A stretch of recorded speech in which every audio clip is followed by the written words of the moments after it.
ಹಾಸನದಲ್ಲಿ ಪ್ರಜ್ವಲ್ ರೇವಣ್ಣರದ್ದು ಅನ್ನಲಾದಂತಹ ವಿಡಿಯೋಗಳ ಒಂದು ಪೆನ್ ಡ್ರೈವ್ ಹಂಚಿಕೆ ಪ್ರಕರಣಕ್ಕೆ ಸಂಬಂಧಪಟ್ಟಂತೆ ಇವತ್ತು ಎಸ್ಐಟಿ ಮುಂದೆ ಮಾಜಿ ಶಾಸಕ ಪ್ರೀತಮ್ ಗೌಡ ಹಾಜರಾಗ್ತಾರಾ ಅನ್ನುವಂತಹ ಪ್ರಶ್ನೆ ಎದುರಾಗ್ತಾ ಇದೆ.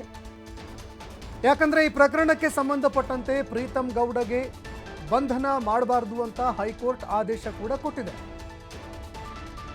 ಆದರೆ ತನಿಖೆಗೆ ಸಹಕಾರ ನೀಡಬೇಕು ಅಂತ ಹೈಕೋರ್ಟ್ ಸೂಚನೆ ಕೂಡ ಕೊಟ್ಟಿತ್ತು. ಪ್ರಕರಣ ಸಂಬಂಧ ಅರೆಸ್ಟ್ ಮಾಡಬಾರದು, ಆದರೆ ಈ ಪ್ರಕರಣಕ್ಕೆ ಸಂಬಂಧಪಟ್ಟಂತೆ ತನಿಖೆಗೆ ಸಹಕಾರ ಕೊಡಬೇಕು ಅಂತ ಹೈಕೋರ್ಟ್ ಸೂಚನೆ ಕೊಟ್ಟಿತ್ತು. ಹೀಗಾಗಿ ಇವತ್ತು ಎಸ್ಐಟಿ ಮುಂದೆ ಹಾಜರಾಗುವಂತಹ ಸಾಧ್ಯತೆ ಕೂಡ ಇದೆ.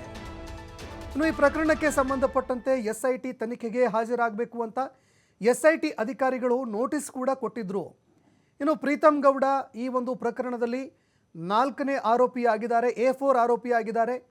ಯಾಕಂದರೆ ಹಾಸನದಲ್ಲಿ ಈ ಪ್ರಕರಣಕ್ಕೆ ಸಂಬಂಧಪಟ್ಟಂತೆ ಪ್ರಜ್ವಲ್ ರೇವಣ್ಣರದ್ದು ಅಂತ ಹೇಳಲಾಗಿರುವಂತಹ ಅಶ್ಲೀಲ ವಿಡಿಯೋಗಳ ಒಂದು ಪೆನ್ ಡ್ರೈವ್ಗಳನ್ನು ಹಂಚಿಕೆ ಮಾಡಿರುವಂತಹ ಒಂದು ಆರೋಪಕ್ಕೆ ಸಂಬಂಧಪಟ್ಟಂತೆ ಪ್ರೀತಮ್ ಗೌಡ ಮೇಲೆ ಈ ಆರೋಪ ಕೇಳಿಬಂದಿತ್ತು. ಹೀಗಾಗಿ ಪ್ರೀತಮ್ ಗೌಡ ವಿಚಾರಣೆಗೆ ಹಾಜರಾಗಬೇಕು ಅಂತ ನೋಟಿಸ್ ಕೂಡ ನೀಡಲಾಗಿತ್ತು. ಆದರೆ ಹೈಕೋರ್ಟ್ ಇದಕ್ಕೆ ಸಂಬಂಧಪಟ್ಟಂತೆ ತೀರ್ಪು ಕೂಡ ಕೊಟ್ಟಿತ್ತು. ಪ್ರಕರಣಕ್ಕೆ ಸಂಬಂಧಪಟ್ಟಂತೆ ಪ್ರೀತಮ್ ಗೌಡ ಅವರನ್ನು ಬಂಧಿಸುವಂತಹ ಅವಶ್ಯಕತೆ ಇಲ್ಲ, ಬಂಧಿಸಬಾರ್ದು. ಇನ್ನು ಅದೇ ರೀತಿಯಾಗಿ ಯಾವುದೇ ಒಂದು ವಿಚಾರಣೆಗೆ ಕರೆದರೂ ಕೂಡ ಪ್ರೀತಮ್ ಗೌಡ ವಿಚಾರಣೆಗೆ ಹಾಜರಾಗಬೇಕು ಅಂತ ತೀರ್ಪು ಕೊಡಲಾಗಿತ್ತು. ಆದರೆ ಪ್ರೀತಮ್ ಗೌಡ ಇವತ್ತು ವಿಚಾರಣೆಗೆ ಹಾಜರಾಗ್ತಾರಾ ಇಲ್ವಾ ಅನ್ನುವಂಥದ್ದನ್ನು ಕಾದು ನೋಡಬೇಕಾಗತ್ತೆ.